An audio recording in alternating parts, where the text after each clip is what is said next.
নমস্কার সবাইকে, গল্পাঞ্জলি চ্যানেলে আপনাদের স্বাগত। আমি রুমকি। আমার আজকের নিবেদন সুলেখা সান্যাল রচিত ছোট গল্প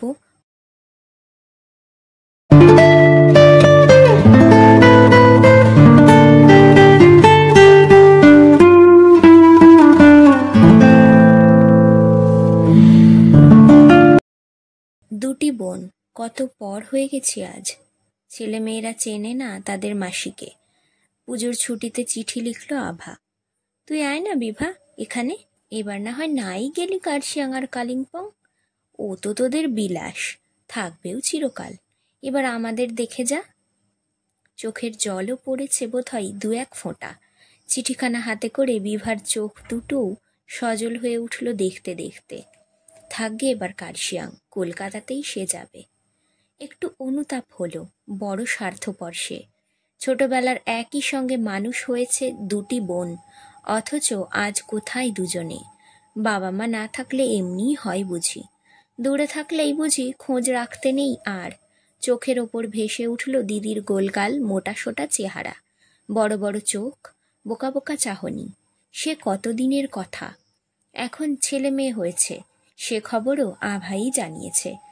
বিভা শুধু বুঝি একবার কয়েকটা টাকা পাঠিয়েছিল একটা চিঠির উত্তরে। বিয়ের ইতিহাসে কিন্তু বৈচিত্র্য আছে দিদির, সে কথাও মনে পড়ল। বিভা তখন কলেজে পড়ে, রাজনীতি করত তখন বিজয়। পাশের বাড়ি যাতায়াত ছিল এ বাড়ি ও বাড়ির, আত্মীয়তা ঘনিষ্ঠ হয়ে উঠেছিল। বিভাকে পড়াশোনা দেখিয়ে দিতে আসতো বিজয়।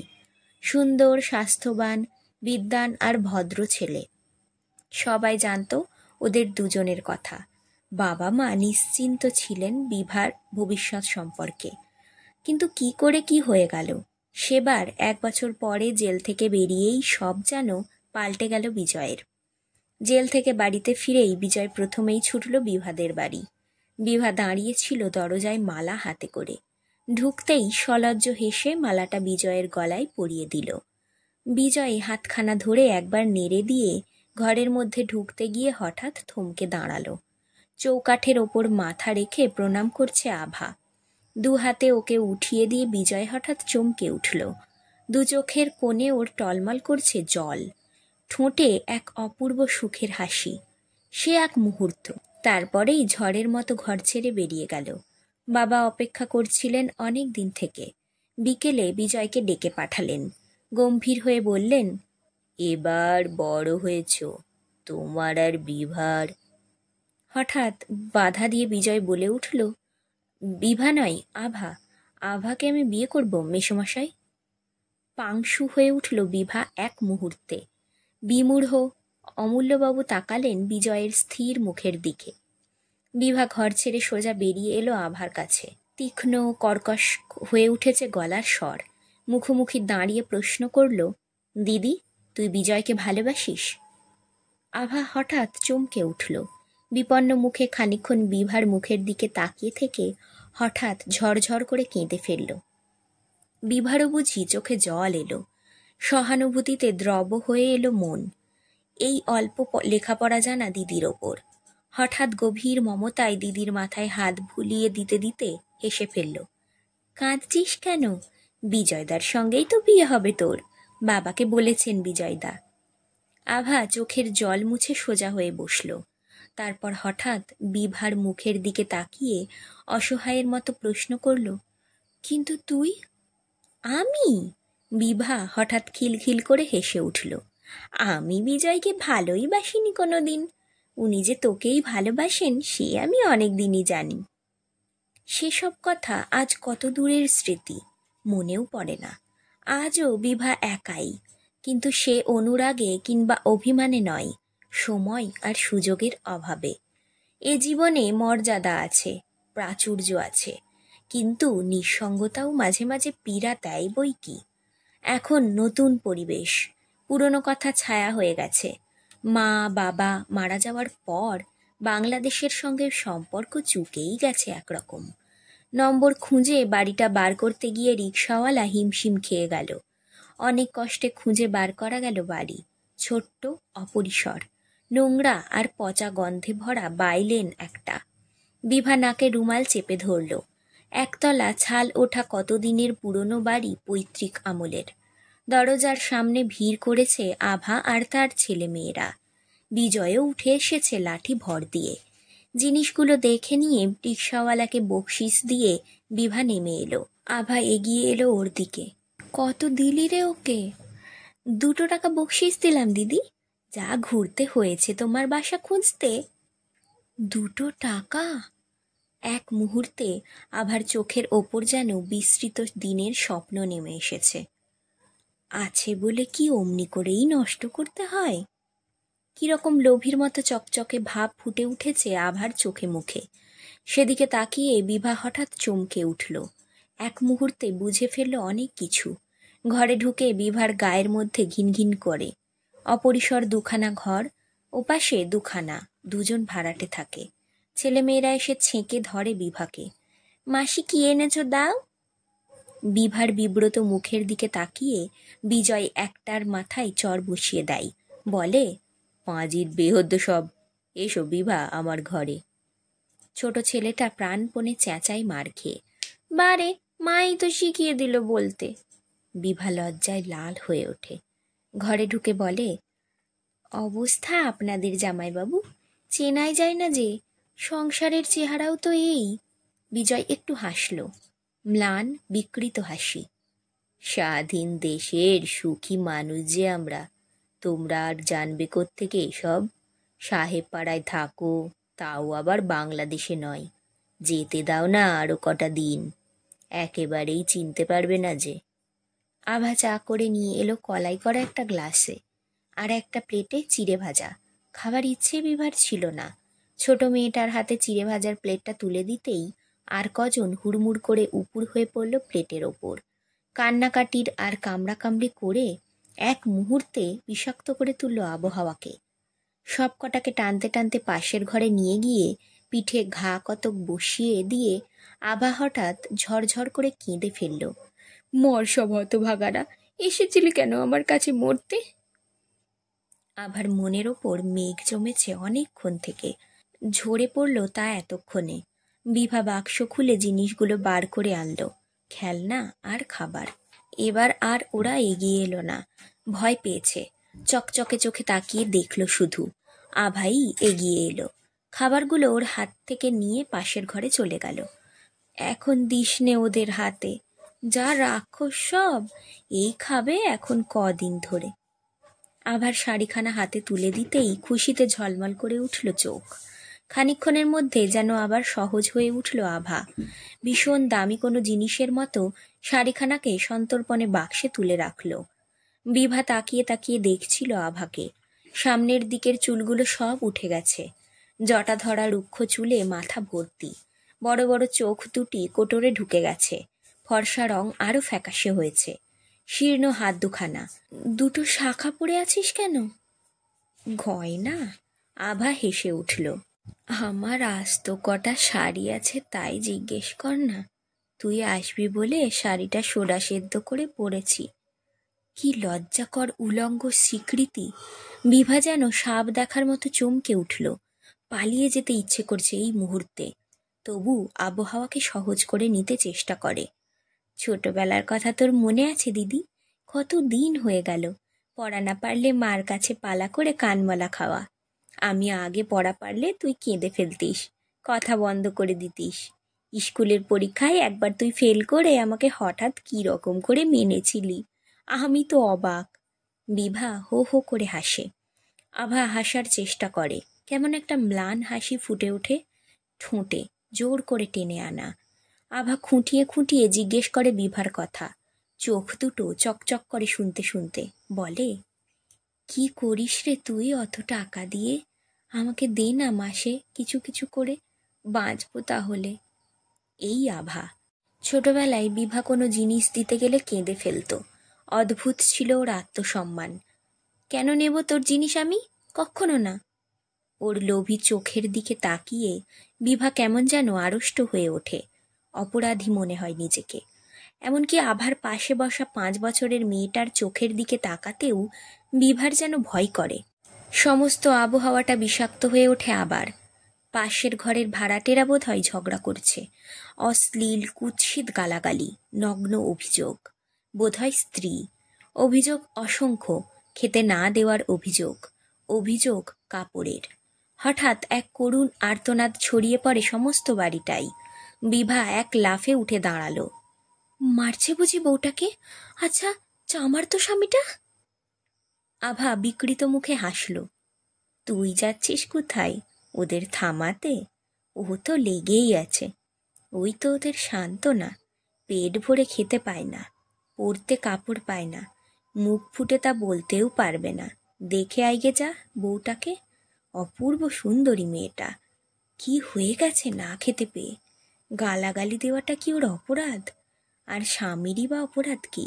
বউকে মেরেই ওরা সান্ত্বনা খোঁজে। হাসতে হাসতে বিজয় ঘরে ঢোকে। এরপর বউটির সান্ত্বনা আছে মৃত্যু। দেবে একদিন গলায় দড়ি, ল্যাঠা চুকিয়ে দেবে। বিজয় চৌকির ওপর চেপে বসল পা ঝুলিয়ে। আভা উঠে গেল। রান্না করতে হবে। বিভার বিভ্রান্ত মুখের দিকে তাকিয়ে বিজয় যেন কৌতুক অনুভব করে। খুব অবাক হয়ে যাচ্ছ তুমি? এরকম দেখবে আশা করনি না? মনে আছে বিভা, জেল গেটে আমার জন্য কত লোক দাঁড়িয়ে থাকতো। স্বপ্ন দেখতাম স্বাধীনতার সুখের। 15ই আগস্টের ভোরবেলা জানো বিভা, আনন্দে ছোট ছেলের মতো লাফালাফি করেছি। তার দিন কতক পরে শরীরটা খুব খারাপ বলে মাত্র 3 দিনের ছুটি চাইলাম। শুনলাম একেবারেই ছুটি হয়ে গেছে। এই 1 বছর কোথাও কিছু পেলাম না, গোটা কয়েক টিউশনি ছাড়া। শরীরটাও ক্রমাগত খারাপ হতে হতে অকর্মণ্য হতে চলল। এদের বাঁচাই কি করে বলো তো বিভা? চাকরি যে আর কোথাও পাবো সে আশা নেই। ক্রমাগত ছাঁটাই চলছে। কোথাও যেন আশা নেই। কোথা দিয়ে যেন কি হয়ে গেল। উত্তাপহীন অসহায় ক্ষোভ। বিজয় যেন হতাশার মুখে বিভার কাছে উত্তর চাই। না পাওয়ার দুঃখে যেন তিল তিল করে ভেঙে পড়ছে বিজয়ের মন। একটু চুপ করে থেকে বিজয় যেন স্বগতোক্তি করে। মনে আছে বিভা, আমি তোমার দিদিকে ভালোবেসে বিয়ে করেছিলাম। স্নিগ্ধ নম্র আভার কাছে কলেজে পড়া স্মার্ট মেয়ে তোমাকেও আমার ছোট মনে হতো। ওকে নিয়ে কত স্বপ্ন, কত আশা করতাম। কিন্তু আজ। গোপন কথা বলার মতো বিজয় যেন ফিসফিস করে বলে, কি হয়েছে দেখেছ? পাশের ঘরের বউটার মতো ও আমাকে গালাগালি দেয়, অকর্মণ্যতার অভিযোগ করে। ইচ্ছে করে ওকে মারি, কিন্তু আমার কালচার আমাকে বাধা দেয়। আমরা কি বিভা এদিকও না ওদিকও না? আমাদের সান্ত্বনা কোথায়? ঘরের মধ্যে মিটমিট করে লণ্ঠন জ্বলে। আলোর চেয়ে ধোঁয়া হয় বেশি। কেমন একটা আবঝা ছায়া নামে। পাশের ঘরের বউটা তখনও অক্লান্তভাবে কেঁদে চলেছে ইনিয়ে বিনিয়ে। বিভা বলে, দিন না জামাইবাবু আরতিটাকে, মানুষ করে দেব। ছেলেটাকে তো প্রাণের তাগিতে মানুষ করে তুলবেন যে করেই হোক, কিন্তু মেয়েটা আর মানুষ হবে না। বিজয় হাসে। ছেলেটাকেই বা কি মানুষ করছি? 2 মাস হলো স্কুল থেকে নাম কাটিয়ে দিয়েছে। ওরাই বা কি করবে? যে কটা টাকা পায় চাল কিনতেই ফুরিয়ে যায়। স্কুলের মাইনে দেবার মতো বিলাসিতা পোষায় না। যাও না নিয়ে একটাকে, ভার কমুক। কিন্তু আভা ছাড়বে না কি ভেবেছ? খেতে না পেয়ে মরবে, তবু কাজ ছাড়া করবে না। আভা বলে, কি বা হবে লেখাপড়া শিখে? মেয়ে মানুষের আবার মানুষ হওয়া। শেষ পর্যন্ত আমার মতোই ভাগ্য। তার চেয়ে কটা টাকা পাঠাস, খেয়ে বাঁচবে সব কটা। বিমূঢ় বিভা চুপ করে থাকে। নোংরা অপরিসর বিছানায় বিভার একখানা ফর্সা চাদর পেতে সংস্কৃত করা হয়েছে। তার একধারে আরতি আর 5 বছরের মেয়েটা ঘুমোচ্ছে। বিভার গায়ের মধ্যে ঘিনঘিন করে। সন্তর্পণে সই একধারে। আরতি ঘুমোয়নি। কাছে সরে এসে বিভার গায়ের ওপর হাত রেখে ডাকে, মাসি, ও মাসি। বিভা ধরবর করে উঠে বসে। কি রে? আমাকে নিয়ে যাবে তো তুমি? কান্না জড়ানো গলায় বিভার বুকের ভিতর মাথা গোঁজে। বিভা মাথায় হাত বুলিয়ে বলে, তোর মা যে ছাড়বে না তোকে, এখানে টাকা পাঠাবো আমি, স্কুলে ভর্তি করে দিয়ে যাব। আরতি সজোরে মাথা নাড়ে। না, টাকা পাঠিও না তুমি, মা আবার স্কুল ছাড়িয়ে দেবে, সেই টাকা দিয়ে চাল কিনবে। জানো, দাদাকে স্কুল থেকে নাম কাটিয়ে দিয়েছে। তারপর বিভার কানের কাছে মুখ নিয়ে এসে বলে, আমাকে নিয়ে যেও তুমি, আমি লেখাপড়া শিখবো, তোমার মতো হব। মা একটুও ভালো না, খিদে লাগলে খেতে চাইলে কেবল বকে। বড় বড় অসহায় চোখ পূর্ণ দৃষ্টিতে বিভার মুখের দিকে তাকিয়ে থাকে 8 বছরের রোগা মেয়েটা। আমাকে নিয়ে যাবে তো, বলো না। ক্রমাগত এক প্রশ্ন করে চলেছে। অবশেষে বিভার আশ্বাস পেয়ে ঘুমিয়ে পড়ে শান্ত হয়ে। বিভা ঠায় বসে থাকে, চোখ দুটো জ্বালা করে। ঘুম চলে গেছে চোখ ছেড়ে। মেয়ে দুটো টেনে টেনে নিঃশ্বাস নেয়। রোগা রোগা হাড় পাঁজরাগুলো ওঠানামা করে। ক্ষুদ্র অপরিসর ঘরে ওদের নিঃশ্বাসগুলো বেরুবার পথ পায় না। মরে গেছে আভা, আগের দেখা সেই সুন্দর সরল বোকা মেয়েটা। বিভার চোখের উপর ভাসে প্রাইভেট কার, ডাইনিং রুম, মেদবহুল দেহগুলো, আর ফুটফুটে সুন্দর চেহারার ছেলে মেয়ে। ওদের দেখতেই তো অভ্যস্ত ছিল বিভা এতদিন। এরা আবার কারা? এমন ছিল, থাকতে পারে, তাই বা কি ভেবেছিল? এরা নিজেরাই বাঁচতে পারে না, তার আবার সংসার করবার ইচ্ছে, মা হবার শখ, পিতৃত্বের গর্ব। কেন? বিজয়কে মনে পড়ে, ইংরেজ আমলের নির্যাতিত সৈনিক। বিশ্বাস করেছে, আশা করেছে স্বাধীনতা আসবে, স্বাচ্ছন্দ্য আসবে, সম্মান পাবে তার বিদ্যার, তার পরিশ্রমের, নতুন স্বাধীন ভারতে। তাই ওকে ওরা সম্মান দেখিয়েছে, একেবারেই অবসর দিয়েছে ওকে পরিশ্রম থেকে, পারিশ্রমিক দিয়েছে ব্যাধি আর দারিদ্র। আরতি ঘুমিয়ে ঘুমিয়ে হাসে, স্বপ্ন দেখে বোধহয়। এবার বিভার কেমন মায়া হয়। আস্তে আস্তে মাথায় হাত বুলিয়ে দেয় আরতির। ছেলে মেয়েদের নিয়ে বিকেলে বেড়াতে যায় বিভা। রাস্তায়, ট্রামে, বাসে খুশিতে ওরা ঝলমল করে। খাবারের দোকানে খাবার খেতে গিয়ে ওরা আনন্দে ওর দিকে তাকিয়ে থাকে। খাবার গলায় আটকে গিয়ে বিষম খায়। দু একটা জিনিসপত্র পেয়ে আনন্দে ওর চোখে জল আসে। ওরা যেন বিশ্বাস করতে পারে না পৃথিবীতে এত আনন্দ আছে, এত সুখ আছে। বিভা অবাক হয়, কত অল্পে ওরা খুশি, কত সহজে হাসি ফোটানো যায় ওদের মুখে। আর এই সামান্য আনন্দটুকু দিতে আভা আর বিজয় কেন পারবে না? সে কথা ভেবে পায় না বিভা। কেমন আশ্চর্য লাগে। বাড়ির মধ্যে পা দিয়ে হঠাৎ আভার তীক্ষ্ণ কর্কশ চিৎকারে ছেলে মেয়েগুলো পর্যন্ত সন্ত্রস্ত হয়ে দরজার কাছে দাঁড়িয়ে পড়ে। তীক্ষ্ণ স্বরে চিৎকার করে চলেছে আভা, আমার সব কিছুই তোমার কাছে খারাপ লাগবে সে তো জানি, আমি তো আর বিভা নই, চাকরিও করি না, ছেলে মেয়েদের বেড়াতেও নিয়ে যেতে পারি না, আর আমার আমার আজ রূপও নেই, গুণও নেই। নিস্তেজ বিজয়ের মুখের দিকে তাকিয়ে আভা যেন ক্ষেপে যায়। এই বছরে ছেলে মেয়ে মানুষ করে, দিনের পর দিন অভাব সহ্য করে আজ আমার এই দশা, তাই আমাকে আর পছন্দ হবে কেন? কিন্তু একদিন আমাকেই তোর ইচ্ছে করে বিয়ে করেছিলে, বলতে আমার মন নাকি ফুলের মতো শুভ্র। এখন খারাপ লাগছে, নীচ হয়ে গেছি আমি? না, আমার দোষ, সব আমার দোষ। পাগলের মতো আভা মেঝের ওপর মাথা খুঁটে। বিভাকে প্রতিজ্ঞা থেকে টলানো কঠিন। যাবার ব্যবস্থা সব ঠিক করে ফেলেছে। ওর গম্ভীর মুখের দিকে তাকিয়ে নিজেকে কেমন অপরাধী মনে হয় আভার। ছেলে মেয়েরা মাসির চারপাশে বিষণ্ণ মুখে ঘুরে বেড়ায়। বিজয় অনুরোধ করে না, কি যেন ও বুঝে ফেলেছে। বিভার কেমন যেন মায়া হয় এদের ছেড়ে যেতে, কিন্তু আভার সেই ইঙ্গিতগুলো যেন কানের মধ্যে রিন রিন করে বাজছে এখনো। একটা সুখী জীবন ছারখার হয়ে যেতে বিভা দেবে না। সকালবেলা উঠে বিজয় বেরিয়ে গেল জামা গায়ে দিয়ে। ওদের অফিসে নতুন করে লোক নেবে কোথায় যেন খবর পেয়েছে।